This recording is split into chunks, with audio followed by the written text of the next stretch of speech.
नमस्कार मित्रों, मेरा नाम अमन है और आपका सनातन स्तंभ में स्वागत है। आज हम बात करने जा रहे हैं भगवद गीता के अध्याय 5 की, जिसका नाम है संन्यास योग। यह अध्याय अर्जुन और श्री कृष्ण के बीच एक बहुत ही गूढ़ संवाद है, जिसमें जीवन, कर्म, त्याग और आत्मज्ञान की गहराई को समझाया गया है। शुरुआत में अर्जुन फिर से एक प्रश्न पूछते हैं, हे श्री कृष्ण, आप कभी कर्म का त्याग करने को श्रेष्ठ बताते हैं और कभी कर्म योग को। कृपा करके मुझे स्पष्ट रूप से बताइए कि इनमें से कौन सा मार्ग वास्तव में कल्याणकारी है। श्री कृष्ण मुस्कुराकर उत्तर देते हैं, हे अर्जुन, कर्म त्याग, संन्यास और निष्काम कर्म योग दोनों ही मोक्ष देने वाले हैं, परंतु इन दोनों में कर्म योग श्रेष्ठ है, क्योंकि जो व्यक्ति कर्म करता हुआ भी फल की इच्छा नहीं रखता, वह वास्तव में सन्यासी है। कर्म को छोड़ना ही सन्यास नहीं होता, बल्कि कर्म करते हुए फल की आसक्ति को त्याग देना ही सच्चा सन्यास है। श्री कृष्ण कहते हैं, जो मनुष्य न तो किसी से द्वेष करता है और न ही किसी वस्तु में आसक्ति रखता है, वही सच्चा त्यागी और शांत चित्त योगी है।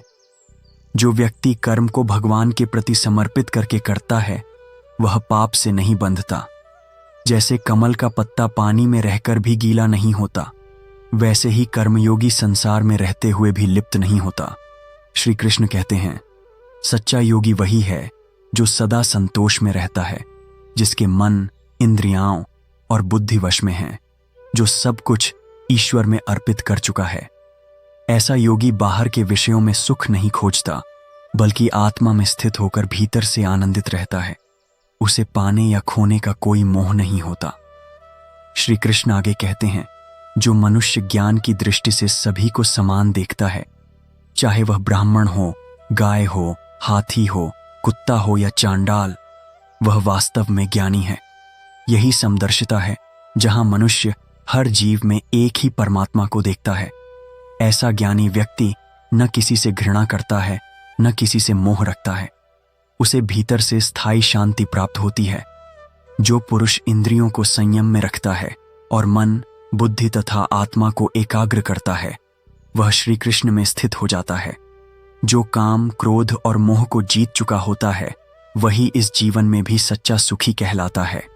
श्री कृष्ण बताते हैं कि जो व्यक्ति न सुख में डोलता है, न दुख में टूटता है, जो हमेशा संतुलित रहता है, वही ब्रह्म में स्थित है।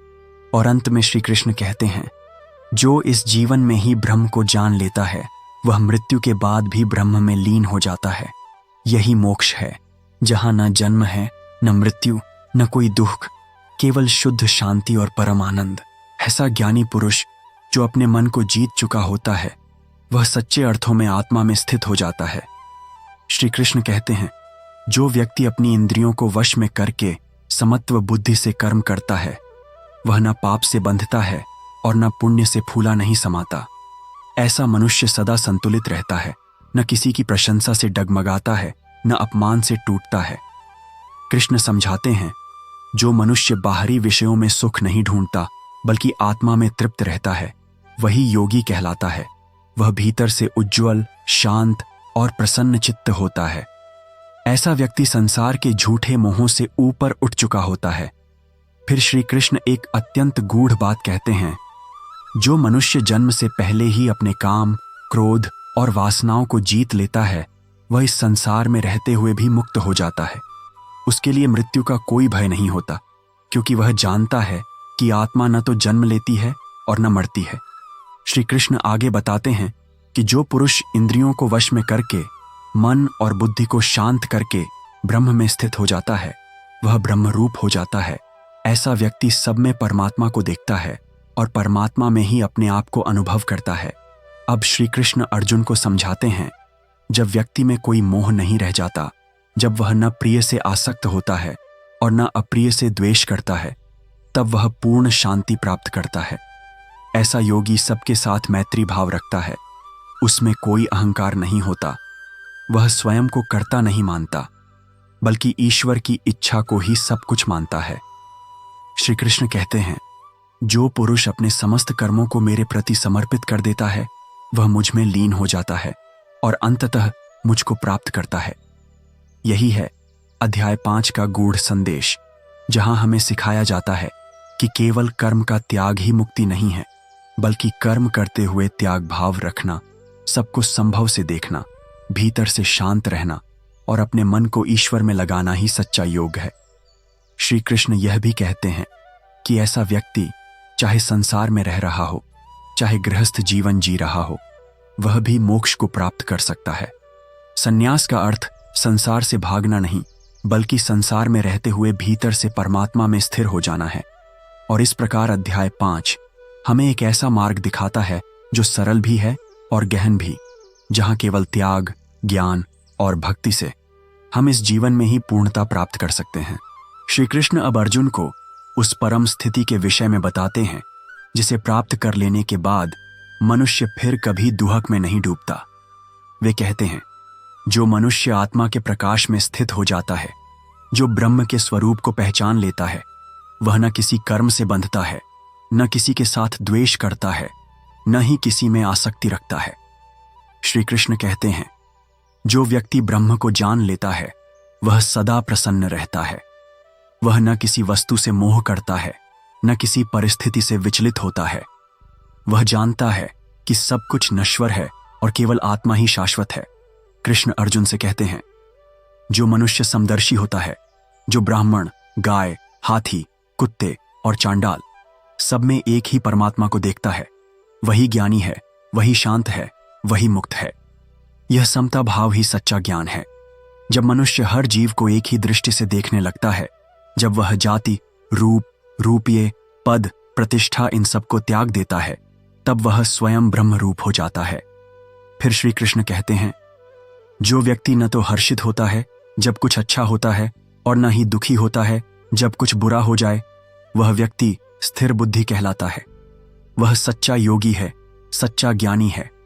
श्री कृष्ण समझाते हैं कि जो व्यक्ति इंद्रियों पर नियंत्रण रखता है, जो किसी भी भौतिक सुख की इच्छा नहीं करता, जो भीतर से ही आनंदित रहता है, वह ब्रह्म को प्राप्त कर लेता है।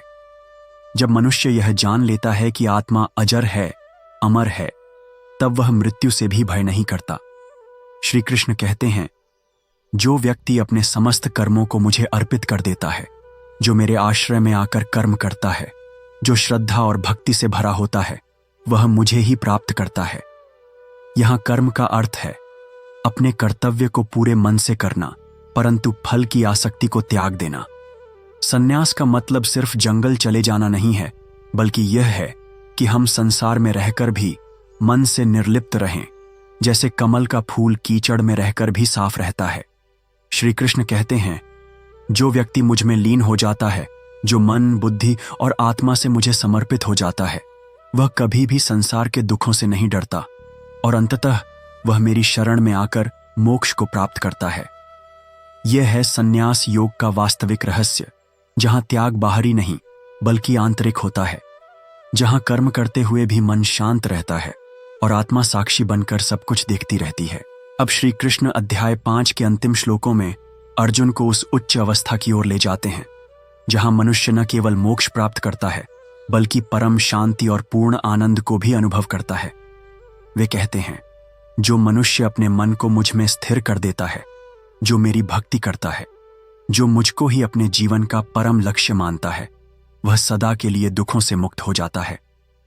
ऐसा पुरुष जानता है कि न वह करता है न भोगता, वह केवल साक्षी है और समस्त जगत ईश्वर की लीला है। वह सभी जीवों में उसी परमात्मा को देखता है और इसीलिए किसी से न द्वेष करता है न मोह रखता है। श्री कृष्ण कहते हैं, जब मनुष्य किसी जीव को दुख में देखकर दुखी हो और सुख में देखकर प्रसन्न हो, तो समझो कि वह पूर्ण योग में स्थित हो चुका है। यह करुणा, यह संभाव ही उस योगी की पहचान है जो भीतर से ब्रह्म रूप हो चुका है। फिर श्री कृष्ण कहते हैं, जो व्यक्ति अपनी समस्त इंद्रियों को वश में करके अपने मन को निरंतर आत्मा में स्थिर रखता है, वह इस जन्म में ही ब्रह्म को प्राप्त कर लेता है। वह व्यक्ति संसार में रहकर भी संसार से परे हो जाता है। वह न कामना करता है, न भोगों की लालसा रखता है।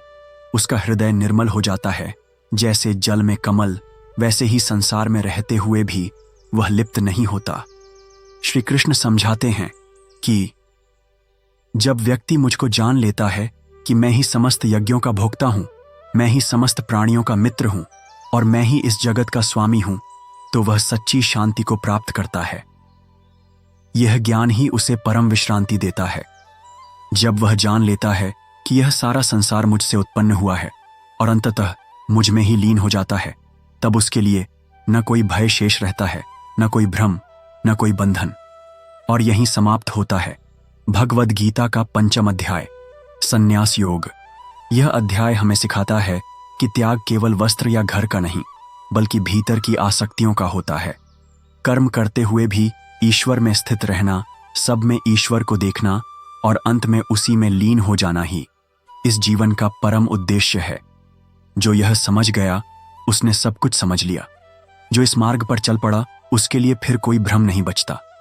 वह शांत होता है, मुक्त होता है और परम सत्य श्री कृष्ण में लीन हो जाता है। धन्यवाद मित्रों, आपका सनातन स्तंभ पर समय देने के लिए आभार। यदि आपको यह ज्ञानपूर्ण संवाद उपयोगी लगा हो तो इसे औरों तक पहुंचाइए, क्योंकि भगवद गीता का हर अध्याय किसी के जीवन को बदल सकता है। फिर मिलेंगे अगले अध्याय के साथ। जय श्री कृष्ण।